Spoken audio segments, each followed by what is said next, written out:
Good morning, it's Ash of A Shared Meditation, and I'm back to read the final part of this book, Calming the Fearful Mind, A Zen Response to Terrorism by Thich, Nhat, Hanh.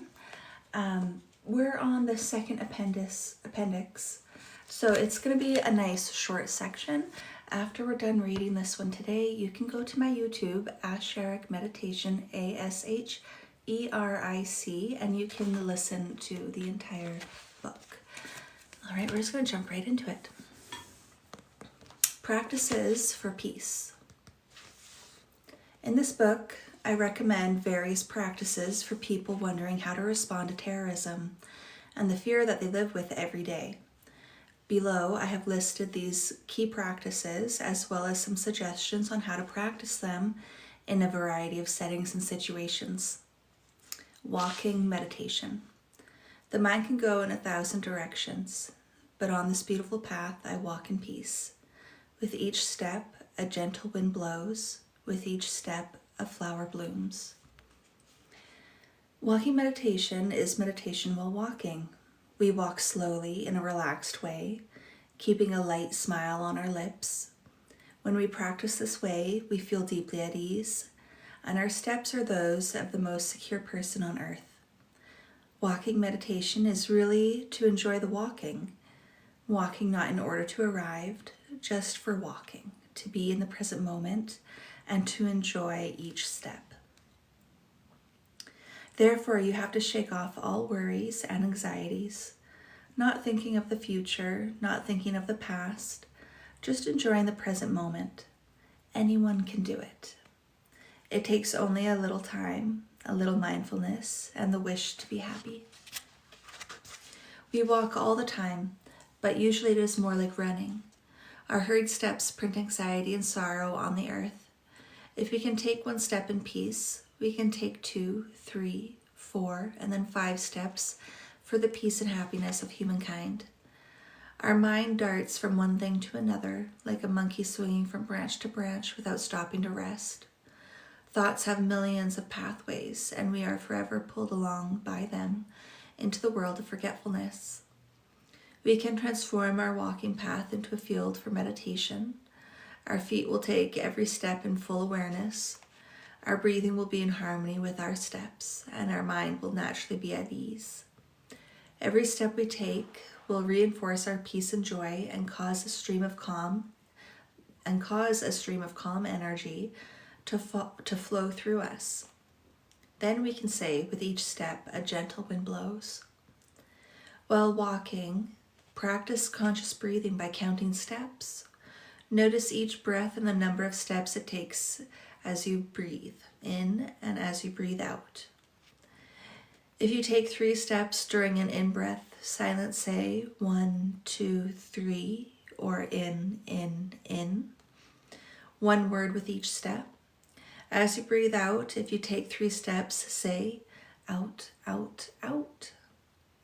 With each step, if you take 3 steps as you breathe, if you take 3 steps as you breathe in and 4 steps as you breathe out, you will say in, out, out, out, out, or 1, 2, 3, 1, 2, 3, 4. Don't try to control your breathing.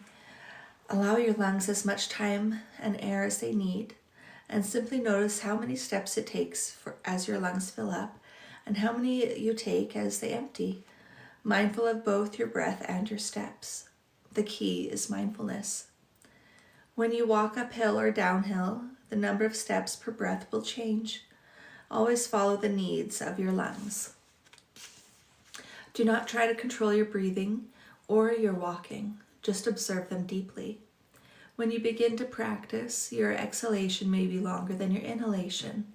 You might find that you take 3 steps during your in-breath and 4 steps during your out-breath, or 2 steps and 3 steps. If this is comfortable for you, please enjoy practicing this way.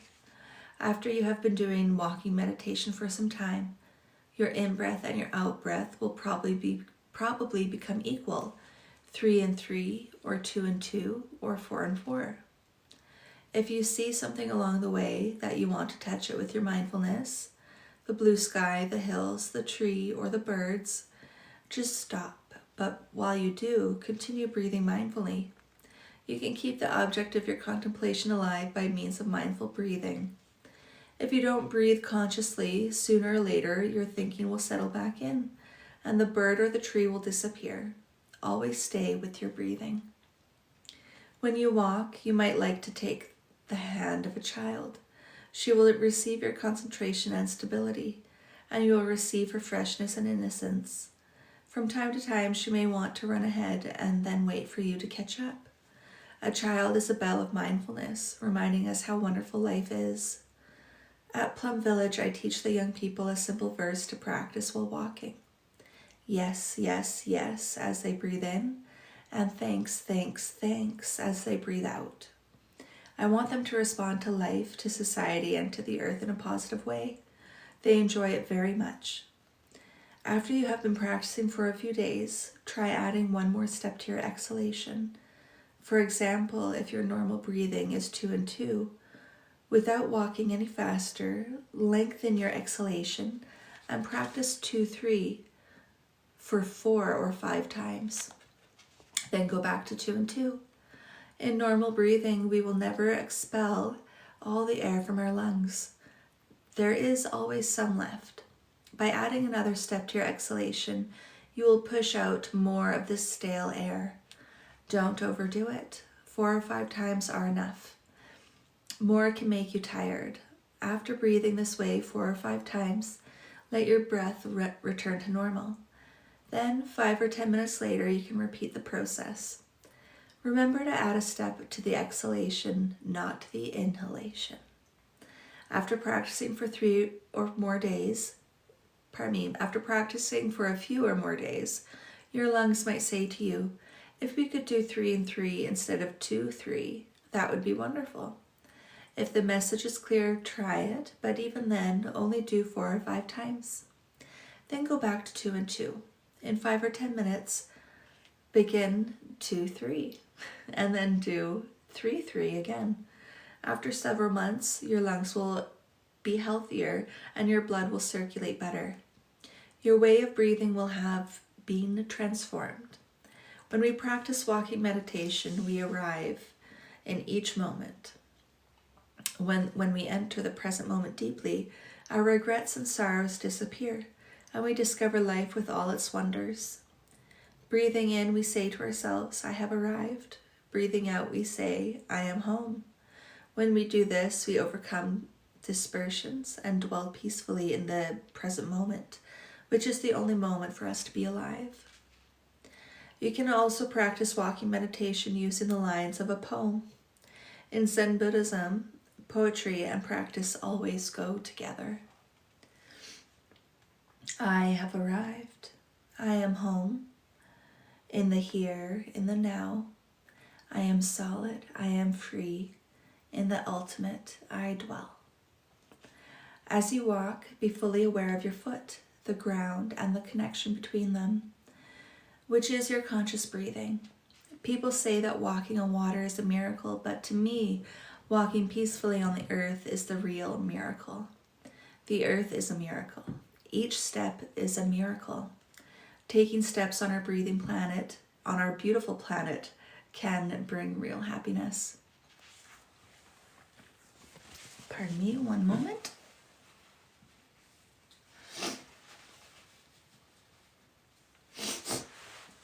Okay, deep listening and loving speech. In many American universities, there's a course called Communication Skills. I'm not certain what they teach, but I hope it includes the art of deep listening and loving speech. These should be practiced every day if you want to develop true communication skills. There is a saying in Vietnamese, it doesn't cost anything to have loving speech. We only need to choose our words carefully and we can make other people very happy. The way we speak and listen can offer others joy, happiness, self-confidence, hope, trust, and enlightenment. Many people in our society have lost the capacity of listening and using loving speech. In many families, no one can listen to anyone else. Communication has become impossible. This is the biggest problem of our time. Never in human history have we had so many means of communication: television, radio, telephone, fax, email, the internet. Yet we remain islands with little real communication between family members, individuals in society, or nations. There are so many wars and conflicts. We have to find ways to open the doors of communication again. When we cannot communicate, we get sick and we suffer and spill our suffering on to other people. We pay psychotherapists to listen to us, but psychotherapists are just human beings who have problems also. One day in Carmeling, a meditation center in the French Alps, I told a group of children that they should go to a friend or a parent every time they feel pain within themselves to communicate about it. Children suffer like adults. They also feel lonely, cut off, and helpless. We have to teach them how to communicate when they suffer so much. Suppose your partner says something unkind to you and you feel hurt. If you reply right away, you risk making the situation worse. The best practice is to breathe in and out to calm yourself. And when you are calm enough, say, "Darling, what you have just said hurt me. I would like to look deeply into it, and I would like you to look deeply into it also."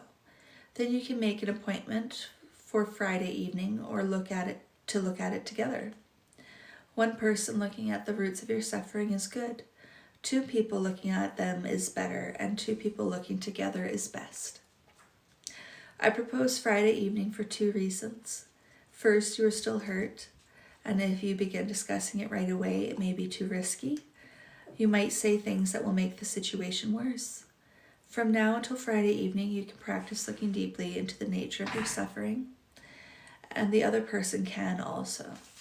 While driving, you will also have a chance to look deeply into it. Before Friday night, one or both of you may see the roots of the problem and be able to tell the other and apologize. Then on Friday night, you can have a cup of tea together and enjoy each other. If you make an appointment, you will both have the time to calm down and look deeply. This is the practice of meditation. Meditation is to calm ourselves and to look deeply into the nature of our suffering. When Friday night comes, if the suffering has not been transformed, you will be able to practice the art of a very long word I can't pronounce, pardon me. I'm not going to pronounce it. The art of something that starts with an A. A very long word. One person expressing herself while the other person listens deeply. What is this word? Ava Lokitshvara. Sanskrit. I am very dusty on my Sanskrit. Continuing on. When you speak, you tell the deepest kind of truth, using loving speech and the kind of speech the other person can understand and accept. While listening, you know that your listening must be of good quality to relieve the other person of his suffering. A second reason for waiting until Friday is that when you neutralize that feeling on Friday evening, you have Saturday and Sunday to enjoy being together. Loving speech is an important aspect of practice. We say only loving things. We say the truth in a loving way with non-violence. This can be done when we are calm. When we are irritated, we may say things that are destructive. So when we feel irritated, we should refrain from saying anything. We can just breathe. If we need to, we can practice walking meditation in the fresh air, looking at the trees, the clouds, the river. Once we have returned to our calmness, our serenity, we are capable again of using the language of loving kindness. If, while we are speaking, the feeling of irritation comes up again, we can stop and breathe. This is the practice of mindfulness. Compassionate listening has one purpose: to help the other person suffer less. You have to nourish the awareness that no matter what the other person says, you will keep calm and continue to listen. Do not judge while listening. You keep your compassion alive. The other person may be unjust, may say inaccurate things, blame, attack, or judge, yet you maintain your energy of compassion so that your seeds of suffering is not touched. Practicing mindful breathing while listening is very helpful. Breathing in, I know that I am listening in order to make this person suffer less. Breathing out, I remember the person in front of me suffers very much. We have to train ourselves to be able to sit and listen for 45 minutes or 1 hour without becoming irritated. This practice is a person who has the capacity and practices the art of deep listening. We don't want, pardon me.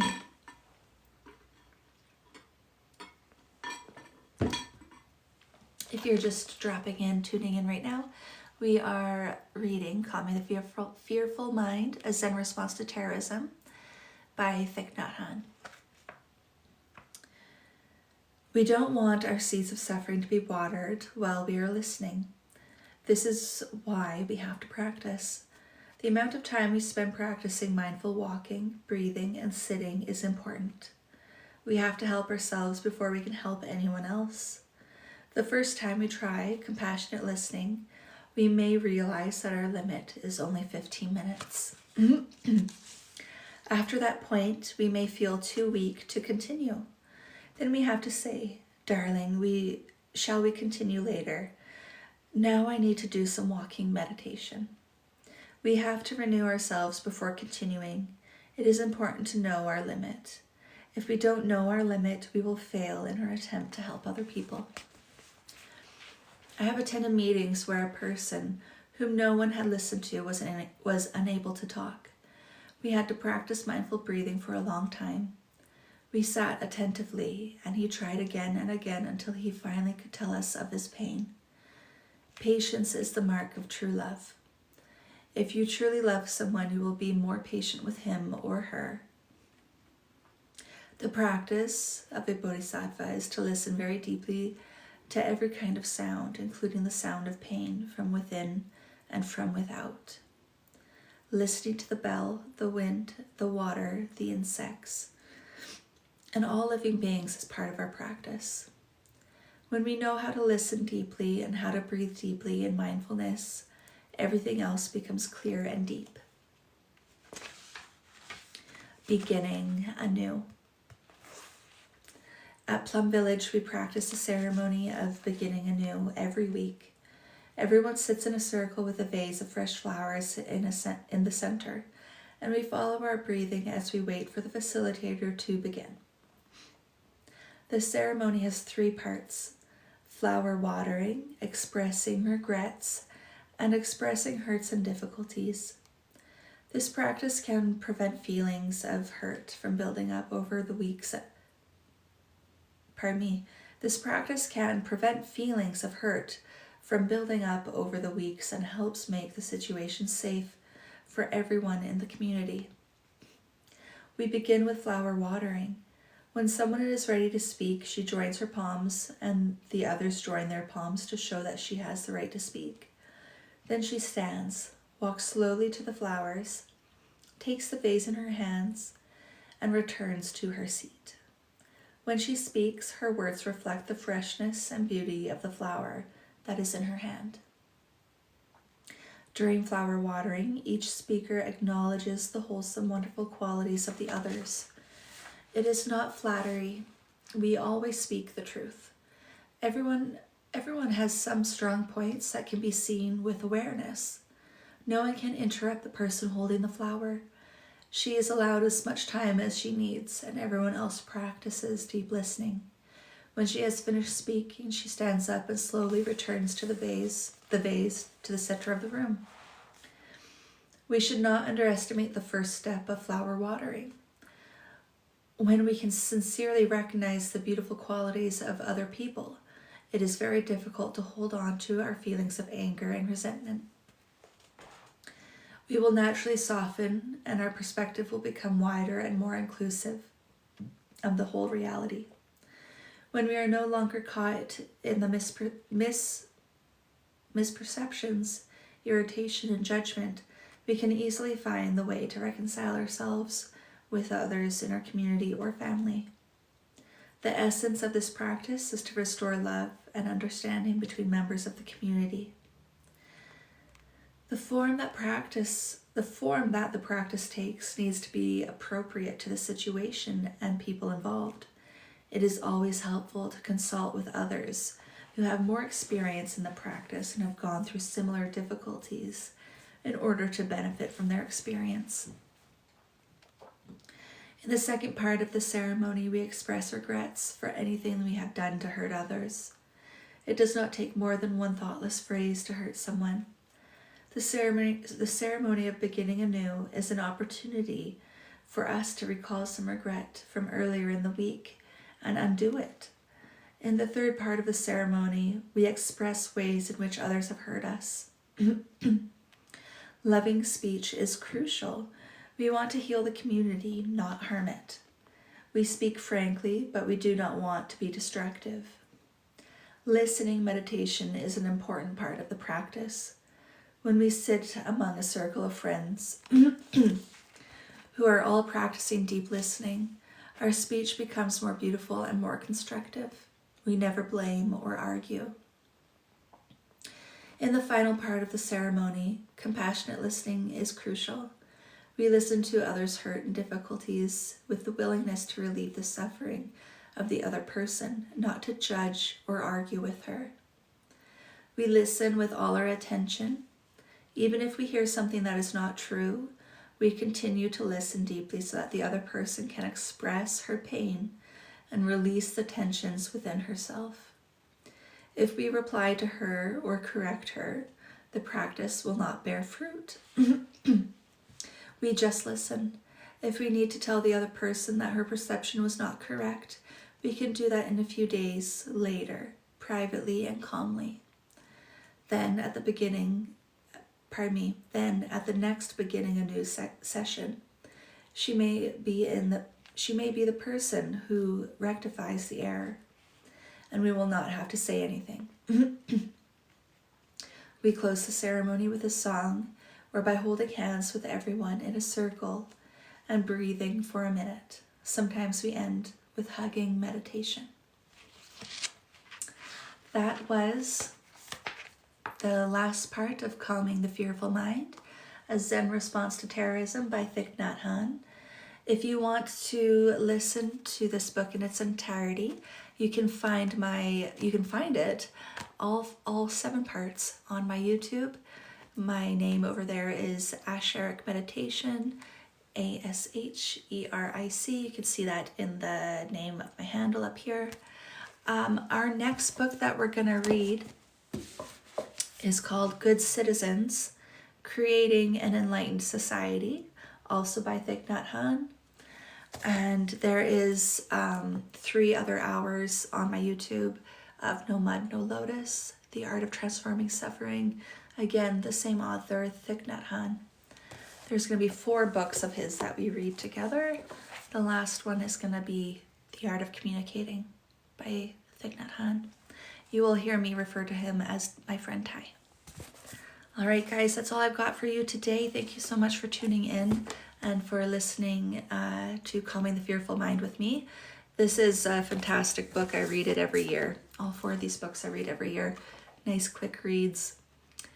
All right, all for now. Thank you so much, and have a great weekend.